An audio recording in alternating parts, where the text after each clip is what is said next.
The violence in Northern Ireland that overshadowed this country for nearly 30 years has left a long and harrowing legacy. That legacy is most acutely felt by the families of the 3,700 people who were killed in that violence in Northern Ireland. It's also apparent that the killing of those 3,700 people continues to have a significant impact on the politics of Northern Ireland and indeed on the politics of this country. I think it's important that we recognise that frequently the dead of Northern Ireland are referred to for the purpose of making a political point. That is perfectly legitimate. When Unionists or Loyalists refer to those who were killed by the Provisional IRA, they need to be listened to respectfully and they need to be listened to carefully.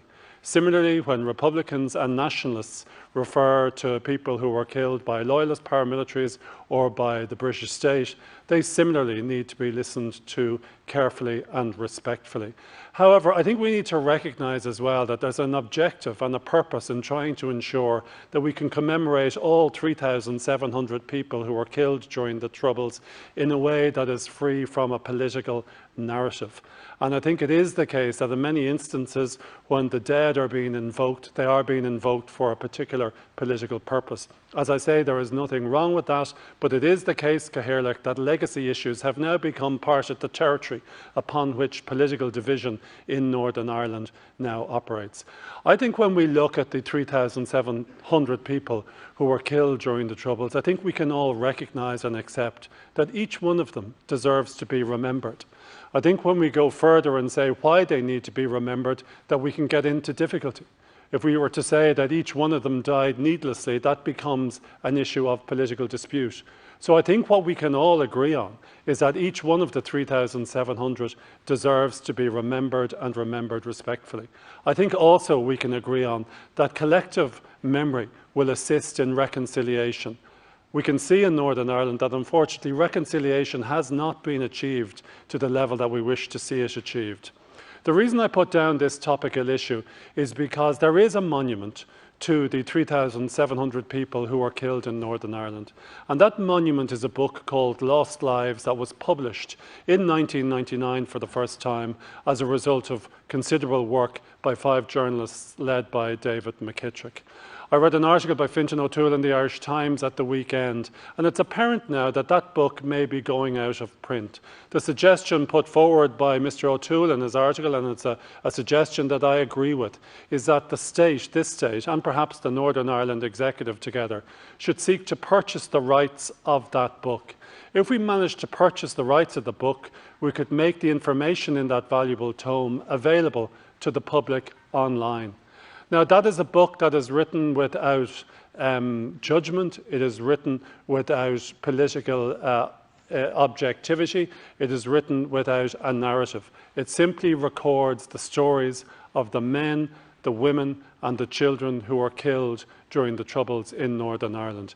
If the state was in a position to purchase the rights of that book, it would, I believe, achieve in trying to ensure that we have some monument, that the voices of those people who died would be recognised, and that people could just look to see who were these men and women and children who died during the violence in Northern Ireland. However, if we let this pass and if this book goes out of print, I think it's fairly clear to say it's going to be very contentious and difficult for us to get any collective agreement between communities in Northern Ireland as to how we can put together one complete memorial for all the people who died. It'll become too contentious. And that's why, Cathaoirleach, I'm asking the government to consider purchasing the rights to lost lives. It would not cost much money. Thank you, Deputy Minister. Thank you. 4 minutes. Cathaoirleach, thank you, and I'd like to obviously thank the Deputy for raising this. Lost Lives, which chronicles all the 3,700 people killed in the conflict, is a truly invaluable resource. In documenting each name, each life and each family, it is a work of both extraordinary scholarship with great empathy and inspires that empathy in all those who read it. Although those lives were tragically cut short, they will always be remembered. The violence of the Trouble cuts across all sections of society, regardless of background, age, gender or religion, inflicting an appalling 30-year toll. While at times deeply sad and unsettling, lost lives serves as a powerful reminder of the dark events of our recent history and demonstrates just how crucial it is to ensure that it is a successful and sustained operation of all the institutions of the Good Friday Agreement. The book also has been given a new audience and a renewed lease of life with the production of the documentary by filmmakers Michael Hewell and Dermot Lavery. Last year, Senator Ian Marshall organised a screening in Leinster House of the Lost Lives documentary. It's encouraging to note that on that occasion, members from across all sides of both houses of the Oireachtas were present, reflecting the cross-party cooperation approach to the peace process founded on the Good Friday Agreement, which is so important. I know that the Minister of Foreign Affairs has met with families who have lost loved ones in the most appalling of circumstances, bombings and shootings which are dark stains in our history. The Dublin and Monaghan bombing, the Kilnsmill massacre, the Ballymurphy killings and the Birmingham bombings, and others. They were attacks for which there could never be justification. One thing that unifies all families who have lost loved ones in these terrible circumstances, whatever their background or identity, is a wish that no other family should have to suffer as they do. The peace we realised with the Good Friday Agreement in 1998 must be protected and sustained, come what may. The importance of acknowledging, respecting and effectively dealing with the tragic legacy of the past cannot be underestimated. So many families lost loved ones during the Troubles are entitled to support in finding truth and justice as part of the healing of the wounds of that conflict and as part of building reconciliation. The Government also facilitates the remembrance of lives lost during the Troubles through a range of projects and initiatives supported by the Reconciliation Fund. These include, among many others, the annual Day of Reflection, promoted by the Healing Through Remembering Group to facilitate quiet remembrance of the impact of conflict on lives across these islands, and the important work of the Cane at Ulster University, which provides a comprehensive chronology of the Troubles and a permanent reminder of the tragic events which saw so many lose their lives. The unforgettable message of lost lives and the terrible record of violence, loss and suffering that it portrays so movingly is never again. The peace we have found through the Good Friday Agreement is the only fitting legacy for each of the lost lives that are documented in this book. It's important that this book, such a vital resource, in that the process of remembering is protected and made accessible. And while I understand the original publisher is no longer in operation, the Government would be happy to explore how we can helpfully, perhaps through a collaborative effort, ensuring that this hugely valuable work remains available for the future. Thank you. Thank you, Minister. Thank you, Deputy. I want to thank the Minister for his considered and measured response, Cathaoirleach. I also want to welcome the fact that the Government is prepared to explore trying to purchase the rights of this book.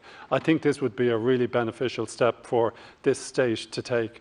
I think it's important as well that we recognise, like, it is asking a lot of the two communities in Northern Ireland to organise mutual reconciliation themselves. That is something that any community would find extremely difficult to do.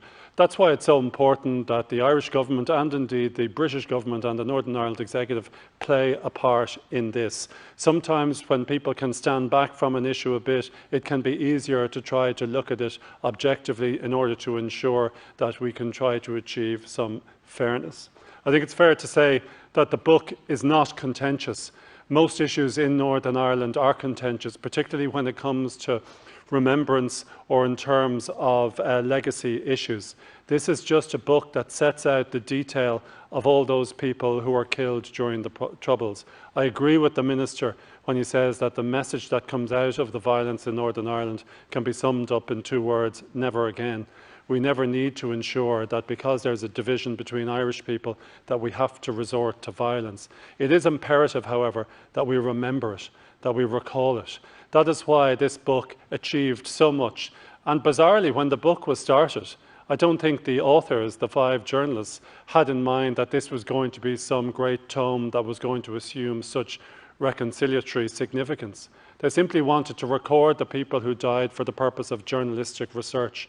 However, to date, in my opinion, it is the most effective way and method that exists of commemorating in a non-contentious way the people who died during the violence. I think the 3,700 people and their families, all of them who died, deserve justice. However, I think we also need to recognise that sometimes justice may not be attainable. However, what they certainly require is truth, Cathaoirleach. And that's why I believe the stories of the lives of each of them who died should be recorded by this state and made available to the public at large. Thank you, Deputy. Yeah, Minister. And again, my thanks to the Deputy for his comments there in response. I think it is very important to acknowledge that key thing, that the book is not a controversial book. It serves, I think Lost Lives serves as a powerful reminder that we must continue to work towards deeper reconciliation, and that all we do is to heal the wounds that we can. I think that's obviously done through the process of acknowledgement of the most painful parts of our history, and that we move forward together. And I think what the Deputy has outlined in this topical issue, therefore, is very important. Lost Lives really does remind us of how crucial it is that we do not forget, that we keep working on the path of peace and deeper reconciliation. And I thank him again for raising it. Thank you. Thank you.